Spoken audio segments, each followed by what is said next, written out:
नमस्कार दोस्तों, आप सभी का बहुत बहुत स्वागत है हमारे इस यूट्यूब चैनल पर। आज पटना यूनिवर्सिटी के बारे में जानेंगे कि पटना यूनिवर्सिटी की स्थापना कब हुई, पटना यूनिवर्सिटी बिहार की कैसी यूनिवर्सिटी है, पटना यूनिवर्सिटी बिहार के अन्य यूनिवर्सिटी से कैसे डिफरेंट है, इन सभी का डिस्कस इस वीडियो में करेंगे। तो आप इस वीडियो को इन तक ज़रूर देखें। चलिए स्टार्ट करते हैं। इसमें सबसे पहले आपको दिखाई दे रहा होगा इंट्रोडक्शन। इसका हम इंट्रोडक्शन पहले देखते हैं। इंट्रोडक्शन, तो इंट्रोडक्शन में आप जान लीजिए कि इसका इंट्रोडक्शन में क्या होता था। इसके इंट्रोडक्शन है the history of the Patna university is in a sense the history of modern Bihar in 1917। यानी कि बिहार के या मॉडर्न 1917 की कहानी है। तो 1917 में क्या हुआ था, पॉपुलेशन ऑफ बिहार, बिहार की जो जनसंख्या थी, population of Bihar deprive of the advantage of higher education. 1917 के समय बिहार में हायर एजुकेशन के लिए कोई जगह नहीं था, डिप्राइव यहाँ के लोग होते थे। तो क्या किया गया, वहाँ पर ऐसा इसकी स्थापना किया गया। अब यहाँ देखिए, there was not a single girl a student in any of the college of Bihar. यानी कि बिहार में कोई भी ऐसा कॉलेज नहीं था जहाँ पर एक लड़की पढ़ सकती थी, कोई भी ऐसा कॉलेज नहीं था। Not to speak of any separate institution of higher education। और यहाँ पर लड़कियों के लिए एक भी जगह नहीं था हायर एजुकेशन के लिए। तो 1917 की कहानी थी। तो 1917 में देख लिए कि पहले बिहार में कुछ नहीं था, तो 1917 में क्या हुआ था, ऐसा इसकी स्थापना किया गया था। और देख लीजिए इसके पीछे, the hold of conservation was strong on the young man that borders could not be found to reside in the college hostel constructed by government in the last quarter of 9th century. 19th century में क्या हुआ, यहाँ के सरकार के द्वारा एक hostel का भी नवनिर्मित निर्माण किया गया। एक हॉस्टल का इसलिए प्रावधान किया गया क्योंकि पटना यूनिवर्सिटी में जो भी स्टूडेंट आते हैं वो बिहार के अन्य जिला से आते हैं, तो दूर दूर से यहाँ पर एडमिशन होता है। यूपी बोर्ड वाले यहाँ पर एडमिशन कराते हैं, झारखंड बोर्ड वाले यहाँ पर एडमिशन करवाने आते हैं, कभी कभी पश्चिम बंगाल से भी यहाँ पर एडमिशन कराने आ जाते हैं। तो उन सभी को ऐसा स्थिति देखते हुए और हमारे बिहार के जो अन्य जिला हैं उनको देखते हुए ऐसा निर्माण किया गया हॉस्टल का और कॉलेज का, क्योंकि बिहार में ऐसा कोई कॉलेज ही नहीं था जहां पर हायर एजुकेशन मिल पाए। और आज देखिए, आज के समय में जो पटना यूनिवर्सिटी था 1917 से लेकर आज तक में कितना महान लोग यहाँ से निकले और अच्छे अच्छे कामों में रहे। कुछ तो साइंटिस्ट बने, कुछ ज्ञाता बने, कि कोई किताब का राइटर बने। हिंदी के भी यहाँ से बहुत सारे राइटर बन के गए हैं, मैथमेटिक्स के भी राइटर बने थे पटना साइंस कॉलेज से। पटना कॉलेज से कितना थे जो हाल ही में तमिलनाडु में एक अच्छे अभिनेता बन चुके हैं। तो ऐसा ऐसा इतिहास था पटना यूनिवर्सिटी का जो कि अभी तक बरकरार है। और ऐसा कहा जाता है कि आने वाला कुछ ही समय में यह भी एक सेंट्रल यूनिवर्सिटी का मान्यता मिल जाएगा। बस कुछ समय का इंतजार करना पड़ेगा। कुछ समय के बाद पटना यूनिवर्सिटी भी एक सेंट्रल यूनिवर्सिटी होगी। ये इसका इंटरनल सिक्योरिटी थी। तो आप लोग को समझ में आ गया होगा। अब यहाँ पर एक चीज़ और मैं बताना आपको चाहूँगा कि ये किस एक्ट के तहत यहाँ पर पटना यूनिवर्सिटी का नाम नहीं मिला। देखिए, जो पीयू का जो एक्ट है वो एक्ट आप जान लीजिए। तो पीयू का जो एक्ट है, पीयू एक्ट न्यू 1976, या किस एक्ट के तहत है, 1976 के तहत इसे निर्माण किया गया था। और इसके जो एक्ट हैं, एक्ट 1976 एक्ट, और इसका एफिलिएशन का मतलब पहले एफिलिएट किया गया था। तो एप्लीकेट किया गया था, तो एफिलिएट कैसे किया गया था ये देखते हैं। देखिए, इसकी एफिलिएशन की जो हिस्ट्री है, तो एफिलिएशन की हिस्ट्री क्या है, यूजीसी अंडर सेक्शन 22।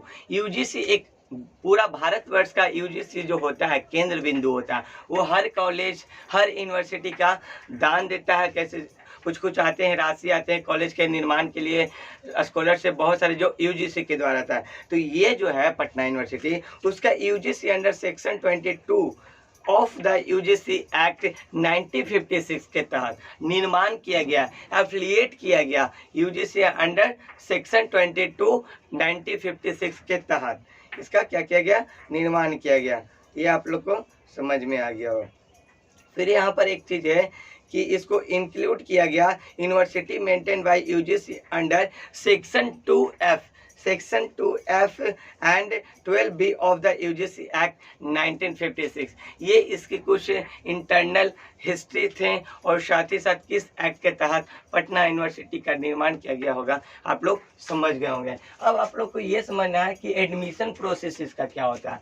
तो यहाँ पर यूजी एंड पीजी का जो एडमिशन प्रोसेस होता है, पहले के समय में यहाँ पर 9th के बाद 9th के भी बाद भी क्लासेस चलती थी, बट धीरे धीरे इसमें क्या हुआ, डेवलपिंग होते होते कहा गया कि अब यहाँ पर जो भी क्लासेस होगी वो क्या होगी, ग्रेजुएशन होगी। तो इसके साथ ही साथ एक पटना यूनिवर्सिटी का एक डीडीई भी है। डीडीई का कहने का मतलब डायरेक्टरेट ऑफ डिस्टेंस एजुकेशन। यहाँ पर डीडीई का भी क्लासेस चलती है। डीडीई में क्या होता है, आप रेगुलर क्लास नहीं कीजिए, आप एक बार एडमिशन करवा लीजिए, वहाँ से असाइनमेंट ले लीजिए और अपना घर पर पढ़ते रहिए, एग्जाम के समय आकर वहाँ पर एग्जाम दीजिए। डीडीई भी पटना यूनिवर्सिटी का अपार्ट है। फिर उसके बाद पटना यूनिवर्सिटी की बात करें तो पटना यूनिवर्सिटी रेगुलर है। पटना यूनिवर्सिटी में आपका एडमिशन हो जाता है तो आप रेगुलर क्लासेस आते हैं। क्लासेस यहाँ पर 2 घंटा चलती हैं। ऑनर्स पेपर की क्लासेस 2 घंटा चलती है। फर्स्ट ईयर में एक पेपर होता है, एक पेपर का एक क्लास 1 घंटा, सेकेंड पेपर का एक क्लास 1 घंटा। अगर आप साइंस में करवाते हैं तो आपके प्रैक्टिकल आता है, तो प्रैक्टिकल के लिए अलग टाइम पीरियड दिया गया होगा। तो आप लोग को ये समझ में आएगा कि एडमिशन प्रोसेस में क्या होता है। और एडमिशन प्रोसेस में क्या होता है, अभी तत्काल में करंट समय में एडमिशन प्रोसेस इंट्रेंस एग्जाम के बेसिस पर कर दिया गया था। क्यों? क्योंकि इंट्रेंस बेसिस पर इसलिए किया गया था, सभी आजकल के जो कंपटीशन एग्जाम हो रहे हैं वो इंट्रेंस बेसिस पर हो रहे थे, इसलिए पटना यूनिवर्सिटी ने इंट्रेंस बेसिस पर किया। यहाँ पर अगर आपके कम मार्क्स थे मैट्रिक इंटर में, चाहे आपका 250 मार्क्स था, 280 मार्क्स था, 300, 400, 500 मार्क्स था, और इन सभी को डिफरेंस करने के लिए क्या किया गया, ऐसा किया गया था। बट 2020 में ऐसा सुनने में ज़्यादा आ रहा है कि मेरिट बेस पे एडमिशन होगा। मेरिट बेस आप लोग समझ सकते हैं कि आपका यहाँ से होगा। अब कुछ का होगा, सर मैं सीबीएसई बोर्ड से हूँ सर, मेरा अभी तक आया नहीं है फॉर्म सर, तो मार्कशीट नहीं आया था। तो आप लोग थोड़ा सा इंतजार कीजिए, बस कुछ ही क्षणों में और बहुत ही जल्द सीबीएसई बोर्ड का भी रिजल्ट आ जाएगा। उसी के रिजल्ट ना आने की वजह से पटना यूनिवर्सिटी का फॉर्म रुका हुआ है। नहीं तो आप जानते हैं कि पाटलिपुत्र यूनिवर्सिटी का फॉर्म आ चुका है, यूजी का बहुत ही पहले आ चुका है। ऐसा आप नहीं सोचिए, पहले आ चुका है बट उसका जो काम है ना बहुत लेट से होगा।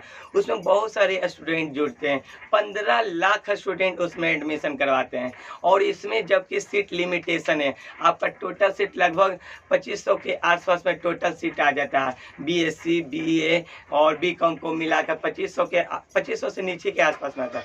तो इसीलिए है ना कि आप लोग ऐसा नहीं सोचिएगा, आप लोग का भी फॉर्म बहुत ही जल्द आएगा। पटना यूनिवर्सिटी थोड़ा सा लेट है, और लेट तो सारा यूनिवर्सिटी हो गया, भारत का हर एक यूनिवर्सिटी कोरोना सिचुएशन के कारण हो गया है। ठीक है, तो आप लोग समझ सकते हैं। अब समझते हैं कि सर कॉलेज कौन कौन है सर। तो इसके जो कॉलेज होते हैं, इसको कॉलेज के बारे में आपको मैं बता देना चाहता हूँ। इसके कॉलेज कौन कौन होते हैं, तो देख लीजिए आप इसके कॉलेज कौन कौन होते हैं। हाँ तो दोस्तों ये देख लीजिए कि पटना यूनिवर्सिटी के कॉलेज कौन कौन होते हैं और इसके अभी करंट में प्रिंसिपल कौन है। तो फर्स्ट में आपका आता है बीएन कॉलेज के प्रिंसिपल हैं डॉक्टर राजकिशोर प्रसाद। फिर अगला में आते हैं college of arts and craft college, तो इसके जो अभी प्रिंसिपल हैं डॉक्टर अजय कुमार पांडे। अगला है मगध महिला कॉलेज, तो मगध महिला कॉलेज के जो प्रिंसिपल हैं डॉक्टर शशि शर्मा। कौन? डॉक्टर शशि शर्मा। अगला आपका है पटना कॉलेज, तो पटना कॉलेज के प्रिंसिपल हैं डॉक्टर अशोक कुमार। कौन? डॉक्टर अशोक कुमार। इन सभी पीएचडी डिग्री लिए हुए हैं। अगला है पटना लॉ कॉलेज, तो पटना लॉ कॉलेज के जो प्रिंसिपल हैं डॉक्टर एमडी शरीफ। फिर अगला बात करते हैं तो पटना साइंस कॉलेज। तो पटना साइंस कॉलेज के जो प्रिंसिपल हैं वो कौन है? Doctor Shri Ram Paramdev, doctor Shri Ram Paramdev. ये सब के कॉलेज हैं और प्रिंसिपल हैं। अगला पटना ट्रेनिंग कॉलेज, इसके जो प्रिंसिपल हैं डॉक्टर आशुतोष कुमार। कौन? डॉक्टर आशुतोष कुमार। अगला पटना वुमेन्स कॉलेज।